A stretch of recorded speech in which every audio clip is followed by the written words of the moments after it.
प्यारे बच्चों, आपका स्वागत है हमारे चैनल एजी एजुकेशन जोन में। आज हम देखेंगे क्लास 12 भौतिक विज्ञान यानी फिजिक्स का 2025 में आने वाले जो प्रमुख नियम हैं उनमें से कुछ नियमों को आज हम देखेंगे अच्छे तरीके से। और हम आपको बता दें कि जो भी नियम हमने बताए हैं पिछले साल भी, वो सभी के सभी नियम एग्ज़ाम में बतौर अच्छे तरीके से पूछे गए हैं और हमेशा पूछे जाते हैं। ऐसे नियम हम उठाते हैं, चाहे वो नियम बताएं या परिभाषा बताएं या जो कुछ भी, चाहे निगमन बताएं, किसी प्रकार का भी नियम हो या परिभाषा हो या निगमन हो, वो जो हमने बताया है वो एग्ज़ाम में पूछा ही गया है।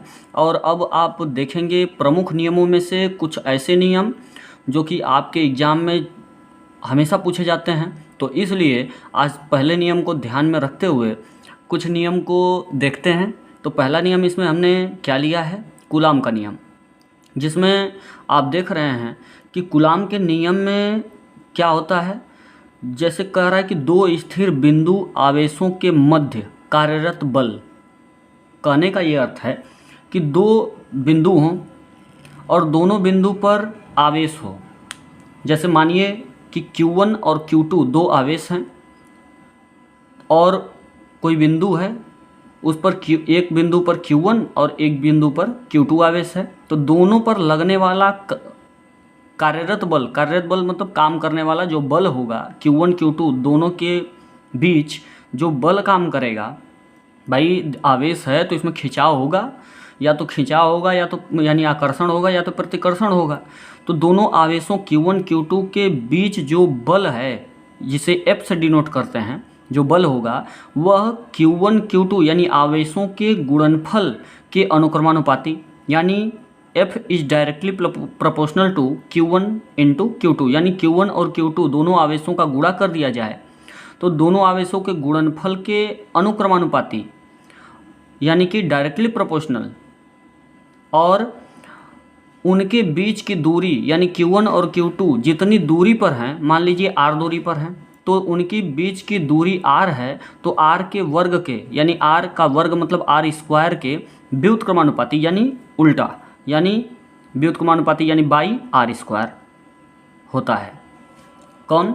F का मान यानी दोनों आवेशों के बीच लगने वाला बल Q1 Q2 के गुणनफल के बराबर, यानी एक तरह से अनुक्रमानुपाती। यदि Q1 Q2 का मान बढ़ा तो बल का मान भी क्या होगा, बढ़ेगा। और जो उनके Q1 Q2 जितनी दूरी पर हैं, मान लीजिए R दूरी पर हैं, तो उनके बीच की दूरी के वर्ग के, यानी R है तो R का स्क्वायर यानी वर्ग के व्युत्क्रमानुपाती यानी उल्टा होता है। यानी R का मान अगर बढ़ा, बीच की दूरी बढ़ेगी तो बल का मान घटेगा, अगर बीच की दूरी घटेगी तो बल का मान बढ़ेगा। इस प्रकार की बात होती है।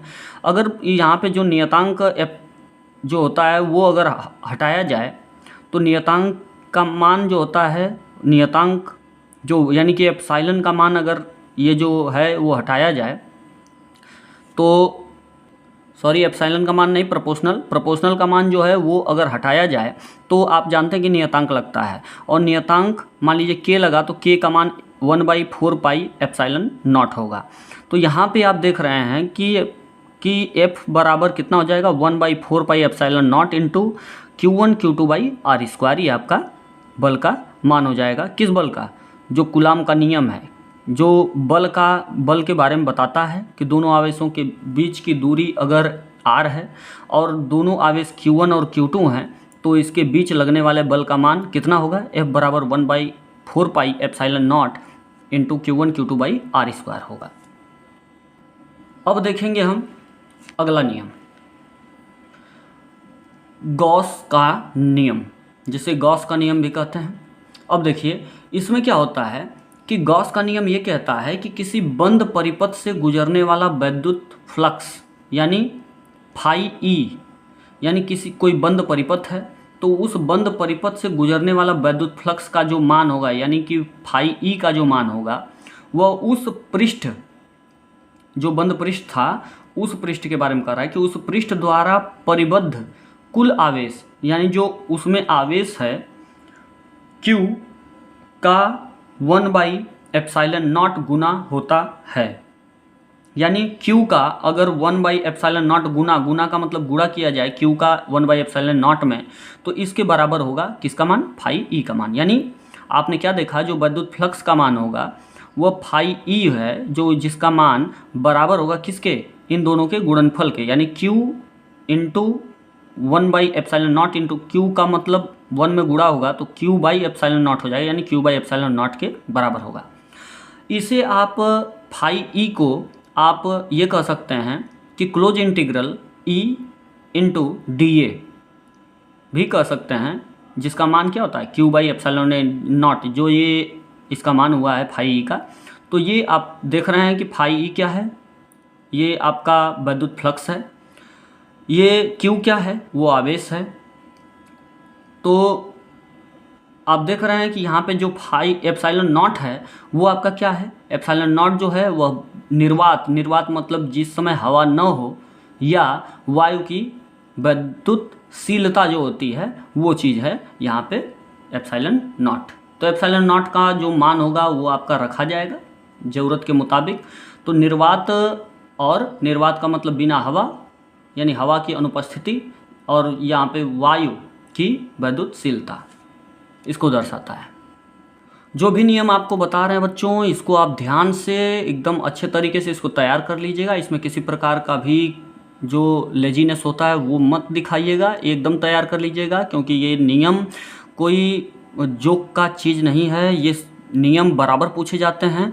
इसलिए आप लोगों के हित के लिए हम आपको ये नियम दे रहे हैं। तो ये 2 नियम आपने देख लिया। ये तीसरा नियम जो है वो आपका ये कहता है ओम का नियम, जिसे कहा जाता है। ओम का नियम भी अपने में बहुत इंपॉर्टेंट नियम है, अक्सर एग्जाम में पूछा जाता है।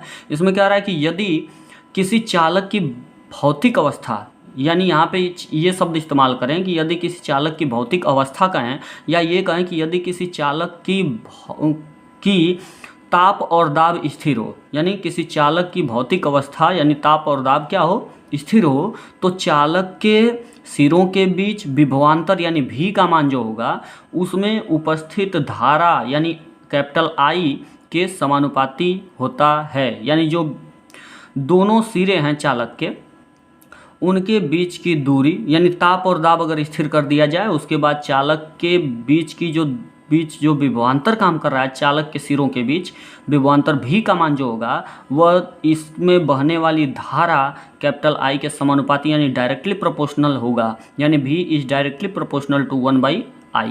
ये सॉरी, ये I, इसमें 1/, कहीं नहीं है 1/I नहीं। जब व्युत्क्रमानुपाती बोला जाएगा तो ये 1/I हो जाता, लेकिन यहाँ पे समानुपाती कहा है यानी डायरेक्टली प्रोपोर्शनल कहा है, इसलिए B is directly proportional to I ये होगा। और जब आप जानते हैं कि जब ये प्रोपोर्शनल का चिन्ह हटाया जाता है तो नियतांक आता है, वो नियतांक क्या है, R। तो R बराबर क्या हो जाएगा, ये इधर I इससे मल्टीप्लाई में है R से, तो R का मान निकालेंगे तो I को इधर भेजेंगे, पक्षांतर करेंगे तो V/I क्या हो जाएगा, इधर गुणे में है तो इधर आके भाग में हो जाएगा, यानी V/I हो जाएगा। यानी R बराबर V/I हो जाएगा, यानी विभवांतर बटे धारा। तो अब जो R है वह है क्या, चालक का विद्युत प्रतिरोध है। तो ये चालक का विद्युत प्रतिरोध है, और ये आप जानते हैं कि यही आपका क्या है, ओम का नियम है कि भी जो होता है यानी विभवांतर जो होता है वह धारा के समानुपाती होती है, और जो नियतांक आपका होता है वही चालक का विद्युत प्रतिरोध है, यानी ओम।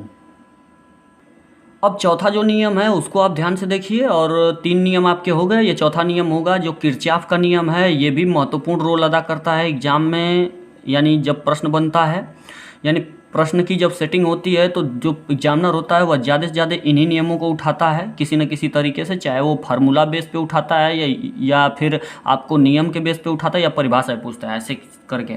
तो नियम हो चाहे परिभाषा हो, हमने आपको बता दिया, निगमन हो, सभी के लिए आपको वीडियो उपलब्ध होंगे, आप बस इस पे बने रहिए।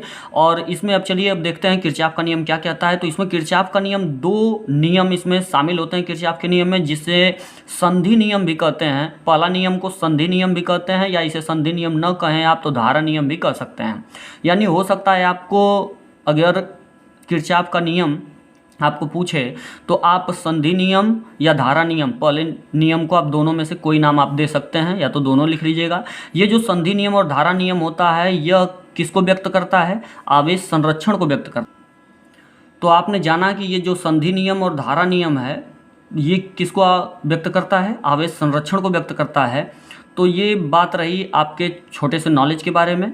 कि अगर पूछ दे कि यह किसको व्यक्त करता है तो आप बताएं कि आवेश संरक्षण को पहला नियम व्यक्त करता है, जिसका नाम है संधि नियम या धारा नियम।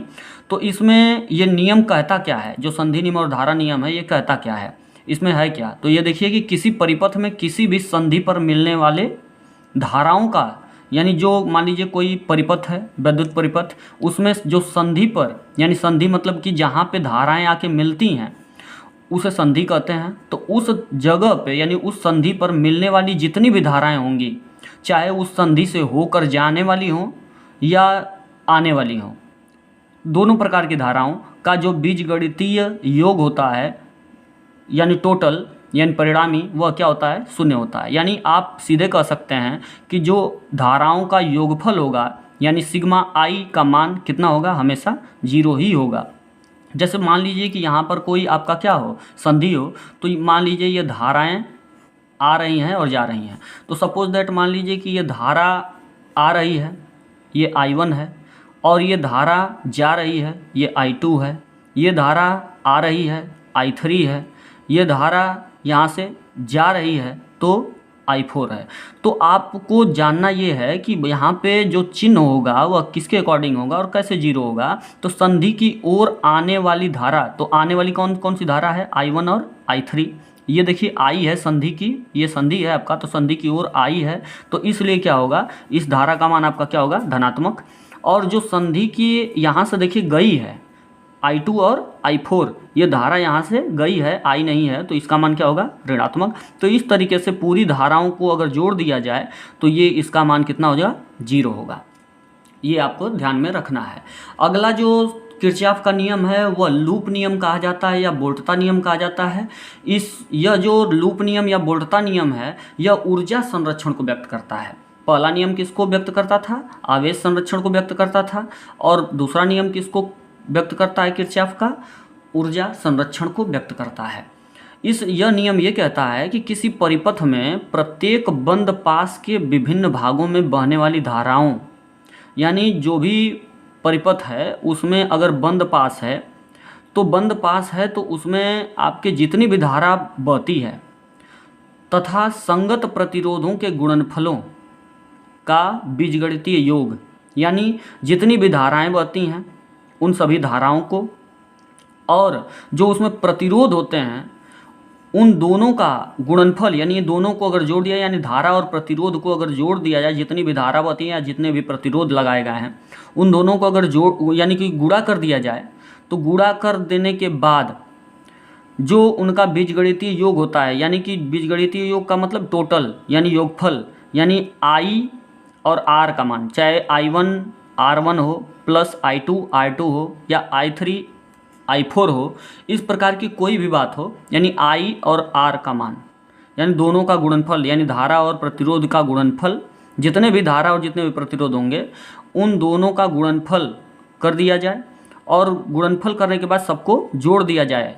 एप्सिलॉन का मतलब ये जोड़ दिया जाए, तो सिग्मा का मतलब ये जोड़ दिया जाए, तो सिग्मा ई के, यानी आप देख रहे हैं कि उस पास में लगने वाले वैद्युत वाहक बल, जिसे ई से दर्शाते हैं, कि बीजगणितीय योग के बराबर होता है। यानी आपका जो ये सिग्मा ई होगा वह ई सिग्मा ई बराबर कितना होगा, सिग्मा आई आर के बराबर होगा। यानी जो वैद्युत वाहक बल है वह उस परिपथ में जितनी भी धारा, जितने भी प्रतिरोध हैं, दोनों के गुणनफल के योगफल के बराबर होगा।